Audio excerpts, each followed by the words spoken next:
ሰብ ሰአን ሰብ ይወድቕ ብሳላ ሰብ እውን ይትስእዩ መብዛሕትኦም ንፉዓት ሰባት ኣብ ጫፍ ዓወት ምስ በጽሑ ይፍተኑ ኣፍታ ብርኪ ንሳ ኣብታ ናይ ነጥቦ መቐይሮ ቦታ ቅርብ ድፍእ ዘብል ሓጋዝ እንተረኺቦም ናብ ዝለዓለ ደረጃ ይሕንበው ማዕለያ ዘይብሎም ዓወታት ዓወት ኣብ ልዕሊ ዓወት እናደራረቡ የደምሙና ንሰብን ተፈጥሮን ንነብሶም ፈተውቶምን ዓንዲ ሕቆ ኮይኖም ዋልታ ብዙሓት ሰንደቕ ዓወትን ዕውትነትን ኮይኖም ትንግርቲ ክሳብ ዝመስል ንድነቐሎም ሰብን ተስኢኖም ከዓ ብሕርቃን ከም ዘይለዓል ይወድቑ ሓንደበት ሓሳቦምን ሕልሞምን እንትመክኽ ንዘመናት ዝሃነፅዎ ራእን ተስፋን እንትሃፍፍ ተንበርኪኾም ካብ ናይ ዓወት ሜዳ ይስወሩ ከም ዝወደቑ እምበር ከመይ ከም ዝወደቑ ዘይፈልጥ ክሳብ ዘላግፀሎም ደኒኖም ክነብሩ ይግደዱ ብሉፅ መሃዝን ሳይንቲስትን ዓለምና ኒኮላስ ተስላ ናይ ልዕሊ 300 ኣብ ዙርያ ኤሌክትሪክ ልምርኮሱ ምህዞታት በዓል ዋና እዩ ንዓለም ክጠቅም ዝበሎ ናይ መወዳእታን ልዕሊ ኩሎም ምህዞታት ሰሪዑ ዕድሚኡ ሙሉእ ዝደኸመሉን ኤሌክትሪክ ብዘይገመድ ምምሕልላፍ ይከኣል እዩ ብዝብል ክቱር እምነት ሽቦ ኣልባ መፈልፈሊ ሓይሊ መብራህቲ ክምህዝ ብዙሕ ፃዕሪ ክገብር ጀሚሩ በዚ ምኽንያት እውን ካብ ኒውዮርክ ናብ ኮሎራዶ ብምቕናዕ ከባቢ ኣየር ብምጥቃም ኣብ 1 ኪሎ ሜትር ርሕቀት ዘሎ ኣምፑል ብዘይገመድ ከብርህ ዝኸኣለ እንትኾን እዚ ስራሕ ኣብ ቀረባ ርሕቀት ጥራሕ ከይኮነ ኣብ መላእ ዓለም ምምሕልላፍ ከም ዝከኣል ቅድመ ግምቱ ተረዲኡ 54 ሜትር ርሕቀት ዘለዎ ብራኸ ብምህናፅ ስርሑ እንተጀመረ እውን ካብቶም ከም ኤሲ ሞተርን ካልኦት ምህዞታትን ዝረኸቦ ገንዘብ ነዚ ናይ ዕድመ ልክዑ ምህዞ መፈፀሚ ተሓጢጡ ተወዲኡ ብሰኣን ድጋፍ ብ1904 ዓመተ ምህረት ተቋሪፁ እዩ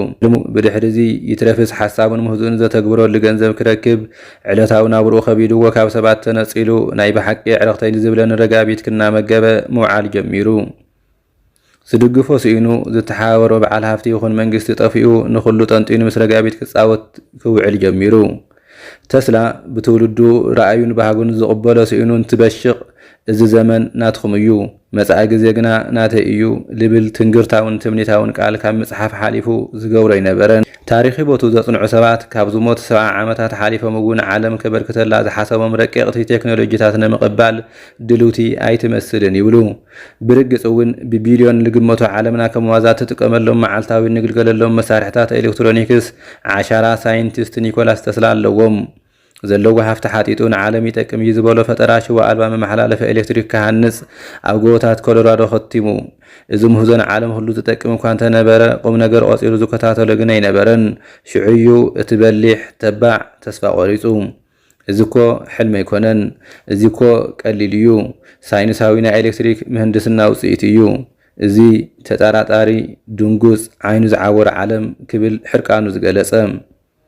ብሰኣን ሰብ እልፊ ባህጉታትን ምህዞታትን ብዝመኸኸ ተስላን ሓዘና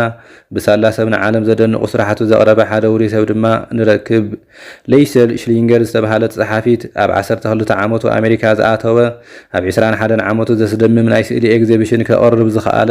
ኣብ 30 ዓመቱ ኣብ ኒውዮርክ ዝተኸበረ ሰኣልን ጸሓፍን ክኾን ዝበቕዐ ኣብ 40 ዓመቱ ድማ ክምለኽ ቁሩብ ዝተረፈ ኢላ ዝገለጸቶ ሊባኖሳዊ ደራስን ሰኣልን ካህሊል ጅብራን ከም ኣብነት ወሲድና ድማ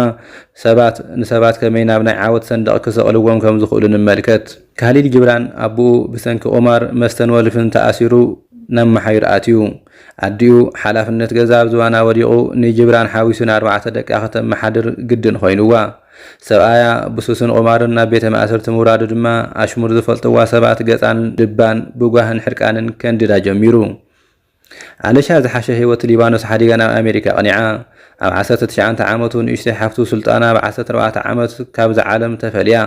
ድሕሪ 1 ዓመት ዓብይ ሓዉ ቡትሮስ ኣዲኡ ካሚላ ሳምባ መንቀርሳን ካንሰርን ተኸታቲሎም ንክፍለይዎ ምኽንያት ኮይኖም ካህሊል ጅብራን ሓንቲ ብሕታዊት ሓፍቱ ማርያና ሒዙ ቀርዩ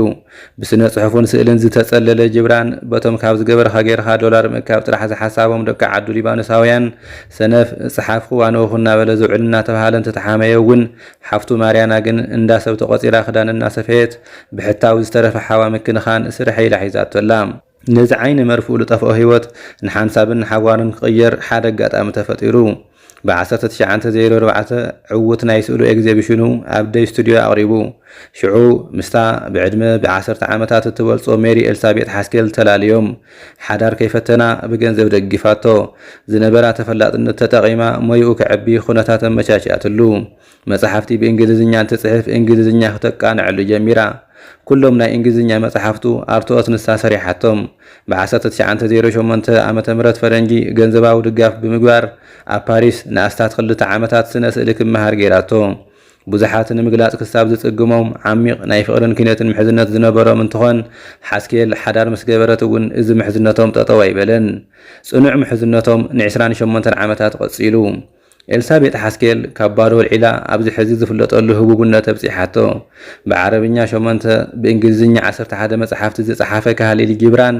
ነቢዩ ዘፕሮፌት ኣብ መላእ ዓለም ዝገነነ ተፈታዊ መጽሓፉ እዩ። ኤልሳቤጥ ሓስኬል ክሳብ ዕለተ ሞቱ እምንቲ መሓዝኡ ነይራ። ምስ ሞተ እውን መጽሓፍቲ ኮይና ሬሳ እቲ ህቡብ በዓል ወርቂ ቀለም ሊባኖሳዊ ካህሊል ጊብራን ሒዛ ካብ ኣሜሪካ ተበጊሳ ሊባኖስ ኣትያ። ፍቕሮም ክሳብ መቓብር እዩ ነይሩ። ሞሳ ከም ሓስኬል ንዝበሉ ጀጋኑ ይኹን። ብሳላ ሓስኬል ዓለም ብናይ ካህሊል ጊብራን ጥበባት ብሓደ ልበ ውጊዓ። ጊብራን ከም ሰንደቕ ኣብ ላዕሊ ተንበልቢሉ። እታ ገመድ ግን ናይ ልቡ ሰብ ኤልሳቤጥ ሓስኬል እያ ነይራ። ሰኣን ሰብ ብዙሕ ንፉዕ ከንቱ ከም ዝተርፍ ዋላ 10 ንፉዕ ይኹን ሰብ ሞራል ይኹን ስእነት ብጣዕሚ ከም ዝፍትኖ ብውሕዱ ብሞራል ምስኡ ደው ዝብል ከም ዘድልዮ ታሪክ መምህርና እዩ።